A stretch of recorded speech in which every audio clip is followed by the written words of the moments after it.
Students, शुरू करते हैं डीप वाटर का थर्ड पार्ट। और थर्ड पार्ट में जानते हैं कि क्या विलियम डगलस पानी से बाहर निकल पाए या उसी स्विमिंग पूल में डूब गए, और जानते हैं कि आगे विलियम डगलस के साथ क्या हुआ। थर्ड पार्ट शुरू करते हैं। देन ऑल एफर्ट सीज्ड, तो सारे प्रयास थम गए। सीज्ड का मतलब थम गए। आई रिलैक्स्ड, मैं एकदम निश्चिंत हो गया। Even my legs felt limp, यहाँ तक कि मेरे पैर भी असक्षम हो गए।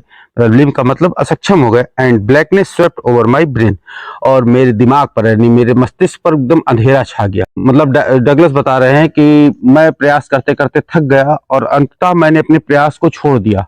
मैं एकदम थक सा गया था और मेरे दिमाग पर एकदम अंधेरा छा रहा था, मतलब मैं बेहोश हो रहा था। और अंधेरा कैसा था? इट वाइप्ड आउट फियर, ऐसे अंधेरे जिसने डर को बिल्कुल साफ कर दिया। इट वाइप्ड आउट टेरर, इसने मेरे आतंक को साफ कर दिया। मतलब अंधेरा छाते ही मेरे दिमाग में मेरे अंदर का डर, आतंक सब कुछ निकल गया।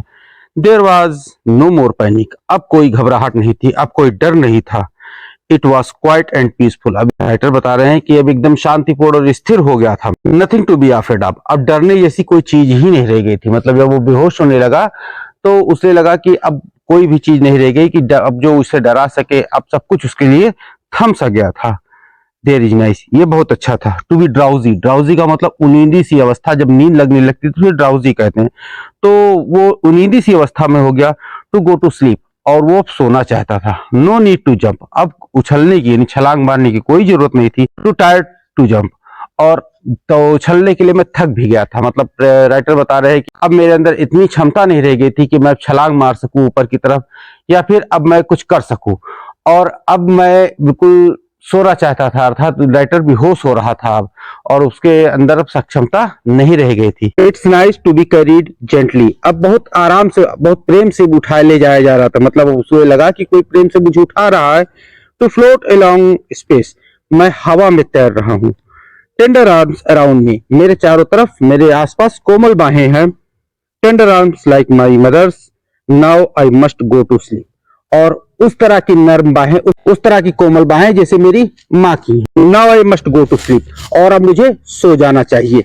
ये विलियम डगलस सोच रहे थे कि अब उन्हें, मतलब जब डूबते डूबते अचानक लगा कि वो हवा में तैर रहे हैं, और हवा में तैरते थे उनके चारों तरफ, मतलब उनके शरीर के आसपास कोमल बाहें लग रही थी, और ऐसी कोमल बाहें जैसे उनकी माँ की थी।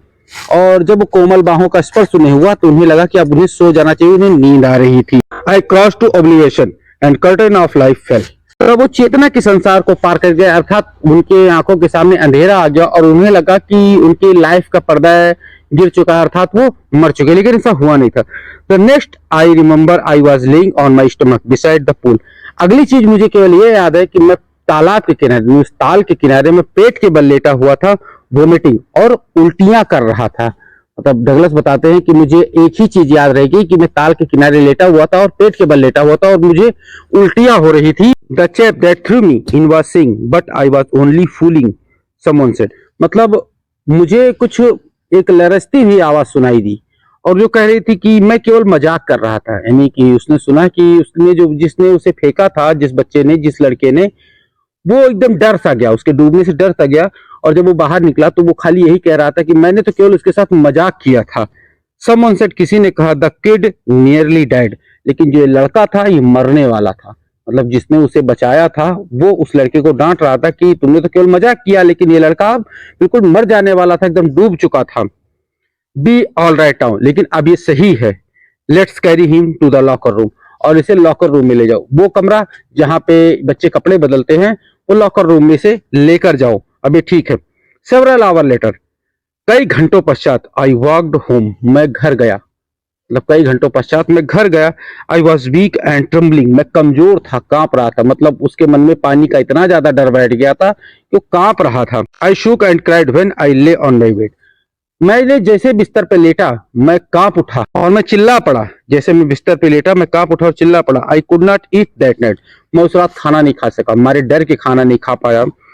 For days a hunting fear was in my heart, और कई दिनों तक एक बहुत भयंकर, बहुत विचित्र सा डर मेरे मन में बैठा रहा। किसी भी कारण से घर से बाहर नहीं निकल पाया, क्योंकि मेरे मन में वो डर बैठ गया था कि मैं बाहर निकलूंगा तो फिर हो सकता है पानी में डूब जाऊं, इतना ज्यादा मैं डर गया था। स्लाइटेस्ट एक्सप्रेशन अपसेट मी, मतलब छोटा सा शारीरिक प्रयास भी, मतलब शरीर से कुछ भी मेहनत करने का प्रयास भी, अपसेट मी, मुझे दुखी कर देता था। मतलब वो कहता था कि मैं थोड़ा सा भी मेहनत नहीं कर पाया कई दिनों तक। Making me wobbly, in knees and sick my stomach. और जो थोड़ी बहुत अगर मैं मेहनत करना भी चाहता था तो उस समय मेरे घुटनों में बहुत तेज दर्द होने लगता था और मेरे पेट में भी दर्द होने लगता था। मतलब वो पानी के अंदर का जितना भी मेहनत उसने की थी बचने के लिए, उस मेहनत में उसके शरीर के को अंदर से इतना थका दिया था, इतना ज्यादा उसके मन में डर बैठा दिया था कि वो थोड़ी सी भी मेहनत करता तो उसके मन में डर वापस आ जाता और शरीर में भिन्न भिन्न जगहों पर दर्द होने लगता था। I never went back to the pool. मैं कभी ताल के किनारे नहीं गया। I feared water. मुझे पानी से डर लगने लगा। I avoided whenever I could. और जहां तक हो सकता था मैं पानी से बचने का प्रयास करता था।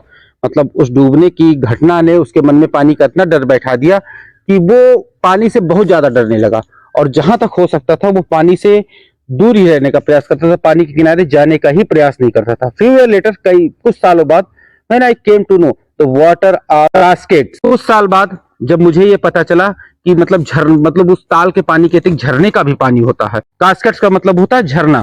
तो मुझे पता लगा कि ताल के पानी के अतिरिक्त झरने का भी पानी होता है, नदी का भी पानी होता है। I wanted to get into then and whenever I did. और मैं भी उसके अंदर जाना चाहता, मैं भी उस झरने में नहाने जाना चाहता था। लेकिन जब जैसे मैंने ये किया, वेदर आई वॉज वेडिंग, या फिर मैं पानी में चलने का प्रयास करता था। वेडिंग का मतलब पानी के अंदर चलना। द टाइटन और बंपिंग रिवर, मतलब टाइटन झील में या बंपिंग नदी में मैं उथले पानी में चलने का प्रयास करता था। और bathing warm lake of goat rocks, या गोट रॉक की गर्म झील में नहाना चाहता था। The terror that has seized me in the pool, वो आतंक जिसने मुझे तालाब में एकदम से जकड़ लिया था, जिसने मुझे जो वो डर जो मुझे तालाब में फील हुआ था, वुड कम बैक, वो वापस आ जाता था। मतलब जब भी राइटर बता रहा है, डगलस बता रहे हैं कि वो उसके शहरों में कई प्रकार की नदियां, झरने थे, वो झरने में जब नहाने जाता या फिर नदियों में नंगे पैर घूमने जाता या फिर गोट रॉक की गर्म झील में नहाने जाता, तो तालाब के अंदर उसके मन में जो डर बैठा था वो डर उसे फिर वापस आ जाता और वो उसमें फिर नहीं जा पाता था। It would take possession on me completely, इस डर ने मेरे ऊपर पूरी तरह से काबू कर लिया था। My legs would become paralysed, I see horror would grab my heart. और जैसे मैं पानी में जाता, my would leg become paralysed, मेरे पैरों में लकवा सा मार जाता था। आई सी हॉरर, और एक बर्फ के समान ठंडा सा डर वुड ग्रैब माई हर्ट, मेरे हृदय को, मेरे मन को एकदम जकड़ लेता था। मतलब ये कह रहा है जैसे मैं पानी के अंदर जाता था, मेरे हाथ पैर एकदम जवाब दे देते, मेरे मन में एकदम डर बैठ जाता था। दिस हैंडीकैप, मतलब ये अपंगता, stayed with me as the years rolled by, जैसे साल बीतते गए ये अपंगता मेरे साथ बनी रही। मतलब साल बीतने के साथ साथ जब जैसे वो बड़ा हुआ वैसे उसके मन से डर निकला नहीं, बल्कि उसके साथ ये बना रहा और वो उसी के साथ डर के साथ बढ़ता रहा। In canoes the Maine lake fishing for landlocked salmon, मतलब जब छोटी सी नाव पे, कैनोस मतलब छोटी सी नाव पे, मुख्य झील की छोटी सी नाव में जब मैं सोलमन नदी का शिकार करने जाता, बास फिशिंग इन न्यू हैम्पशायर या हैम्पशायर में बास मछली का शिकार करने जाता था, या डेस्टर्ट्स में ट्रॉट फिशिंग मतलब ट्रॉट मछली का शिकार करने जाता था। In Oregon fishing in salmon और the Columbia at Bumping Lake and the Cascades, मतलब वो बता रहा है कि कहीं भी छोटी नाव लेकर अगर फिशिंग शिकार करने के लिए जाता था या नाव की अपनी पानी के अंदर नाव का आनंद लेना चाहता था, चाहे वो बंपिंग लेक हो, चाहे वो मेटोलियस हो, चाहे वो डेसेट्स हो, जहां भी मतलब नदी थी, झील थी या पानी का स्रोत था, जिस भी पानी के स्रोत में वो नाव लेकर तैरने जाता, नाव लेकर उसमें नौका विहार का आनंद लेता या फिर फिशिंग के लिए मछलियां पकड़ने के लिए जाता था, वहां पर वो डर था। It ruined my fishing trip, deprived me of the joy canoeing, boating and swimming. It ruined my fishing trip. मेरी ये मछली पकड़ने की जो ट्रिप होती थी, इस डर ने मेरे ऐसी ट्रिप को बर्बाद कर दिया। Deprived खींच लिया me of the joy of canoeing, मतलब नौका विहार का आनंद लेने से मुझे बाहर पकड़ के खींच लिया। मैं नौका विहार का आनंद नहीं ले सकता था, मैं बोटिंग नहीं कर सकता था, मैं तैर नहीं सकता था। मतलब इस डर ने मुझे हर तरीके से बर्बाद कर दिया था। मेरे अंदर ये डर बहुत गहरे तक बैठ गया था और मैं किसी भी कारण से इस डर से बाहर नहीं निकल पा रहा था, ये राइटर बता रहे हैं। I used every way I knew to overcome this fear, जितने भी तरीके मैं जानता था मैंने सारे प्रयोग कर डाले इस डर पर काबू पाने के लिए। But it held me firmly in its grip, लेकिन इसने मुझे अपनी पकड़ में बहुत कस के पकड़ रखा था, मैं इस डर से बाहर निकल नहीं पा रहा था। और फाइनली अंततः 1 October I decided to go an instructor and learn to swim, मैंने एक शिक्षक के पास जाने का फैसला किया जो मुझे तैरना सिखा सके। मतलब अंततः उसने 1 अक्टूबर में निर्णय ले लिया कि अब मुझे तैरना सीखना है, मुझे अपने मन से इस डर को हर हालत में निकालकर बाहर फेंकना है, मुझे अब इस डर के साथ नहीं रहना है। I went to a pool, I practised 5 day a week an hour each day. और मैं उसके लिए एक ताल तक गया जहां पर मैं हफ्ते के 5 दिन 1 घंटा रोज प्रैक्टिस करता था। मतलब एक हफ्ते में 5 दिन 1 घंटा वो रोज प्रैक्टिस करता था। The instructor put a belt around me. एक इंस्ट्रक्टर था, जो इंस्ट्रक्टर होते थे वो मेरे चारों तरफ बेल्ट बांध देते थे, मेरे पेट के चारों तरफ बेल्ट बांध देते थे। अ रोप अटैच टू द बेल्ट, और उससे उस बेल्ट से एक रस्सी अटैच कर देते थे। वेंट थ्रो अ पुली, जो कि एक पुली के माध्यम से ऊपर चली जाती थी। देखिए फिगर में आपके सामने बना होगा कि वो पुली के माध्यम से रस्सी ऊपर चली जाती थी। And run on the overhead cable, और वो ऊपर के ओवरहेड केबल से लटकी जुड़ी हुई होती थी। He held me on the end of the rope and be bent back and forth. वो मुझे उस रस्सी के माध्यम से पकड़ के रखते थे और मैं आगे पीछे उस रस्सी के माध्यम से आता जाता रहता था।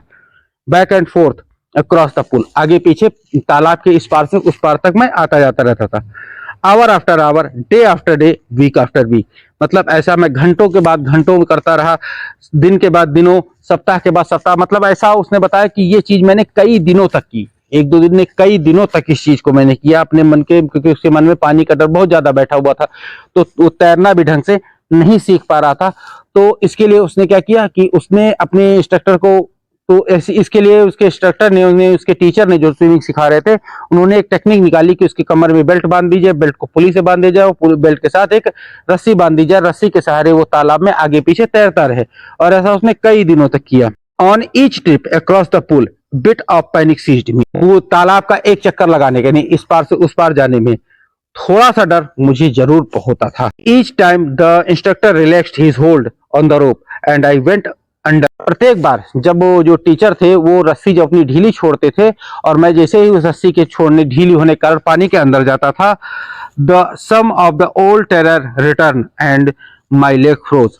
मेरा जो पुराना डर था वो लौट आता था और मेरी टांगे एकदम से जम जाती थी। तो स्टूडेंट्स, इसी के साथ थर्ड पार्ट डीप वाटर का मैं खत्म करता हूँ, और आगे देखना है कि क्या विलियम डगलस तैरना सीख पाए, क्या उनके मन से पानी का डर निकला कि नहीं निकला। उम्मीद करता हूं ये लेसन पढ़ने में आपको मजा आ रहा होगा, और मजा आ रहा है तो अगला पार्ट भी आप पढ़ना चाहेंगे। अगला पार्ट अगर समय से पाना चाहते हैं तो आप चैनल को सब्सक्राइब कर लीजिए, बेल नोटिफिकेशन ऑन कर दीजिए, और वीडियो पसंद आया हो तो एक बार लाइक जरूर कर दीजिए। और मिलता हूं अपने अगले वीडियो लेक्चर में।